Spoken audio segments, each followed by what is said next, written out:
When you read about the story of who Nat Nakasa was, you can't help but be left with a bittersweet feeling. It seems like he was such a great mind, at the same time so conflicted in so many ways. Tell us a bit about him.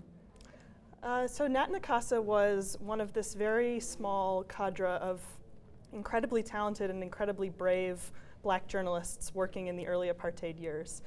He was a staff writer for Drum magazine in Johannesburg, which was then the most widely circulated news magazine in Africa. He's also the founder of South Africa's first black-run literary magazine, The Classic.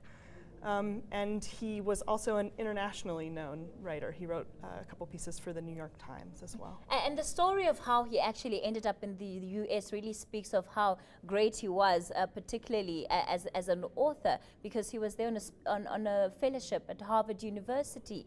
And while he was there, it seemed that there were lots of conflicts that arose. Tell us a bit about what you've uncovered about his time in New York City. So he was in the United States for about a year. He spent most of that time actually in Boston at Harvard. And I think the thing that struck him most about the United States is here was a black man who grew up under apartheid in South Africa, and he thought, I'm leaving, I'm going to a better place, a place where I'll be more free. And of course, in a basic way, that was true. He arrived in the US and there were no passes he had to carry, there were no curfews he had to follow. But at the same time, it was America in the 1960s. And I think he wasn't prepared for just how racially fraught of a place that was going to be, and how difficult it was going to be for him living there. And much of what makes him significant is just how ahead of his time he was in terms of his ideals and the idea of a society, of an equal society rather, where black and white people live together in harmony. That's right, and I think a lot of that comes from the fact that Nat Nakasa comes from a generation of people who actually grew up before there was apartheid. So he didn't have to imagine what a world without apartheid would look like. He had lived in one for the first 11 years of his life. And how significant do you think it was, the role that he played in terms of bringing the African or the black voice to what was then a white minority, given the kind of access he had through his work as a journalist? I think it was incredibly significant. I think people like Nat Nakasa are responsible for writing the history of apartheid as it was happening. They are the reason we have such a detailed and intricate record of what people in this country went through.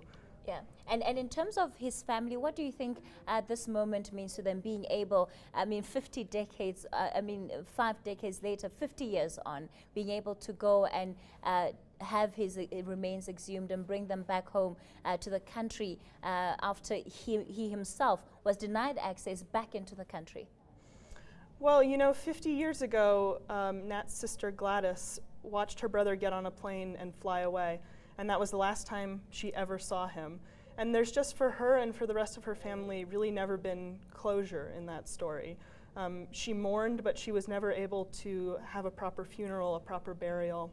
And so I think this is incredibly significant to her as a moment of closure, and it's a final moment of closure for the entire country in the story of Nat Nakasa. Yeah, and do you think that it's important for the country to make room for people like Nat Nakasa and all the others who not only went into exile but have their own unique stories about how they've contributed to the society that we are today? It may have been a place that they only dreamt of, and yet we are able to live their dreams, and some of it is kind of envisioned in his writings.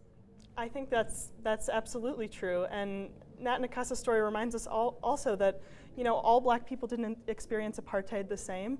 Everyone's experience was unique. There was no one experience of it, and here is just one more story to help us remember the very multifaceted experience that people in this country went through. And what especially drew your interest to him?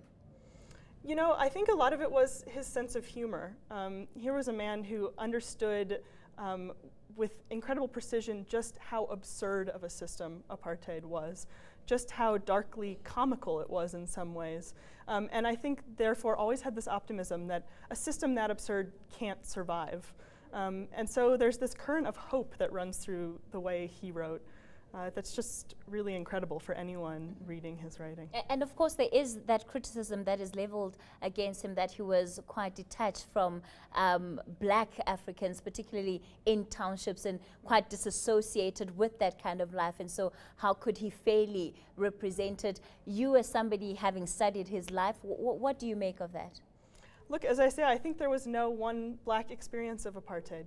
Nat had his experience, others had theirs. And it's just important to let all of those stories rise and be told. There was no single narrative. You deserve to know more. eNCA.com.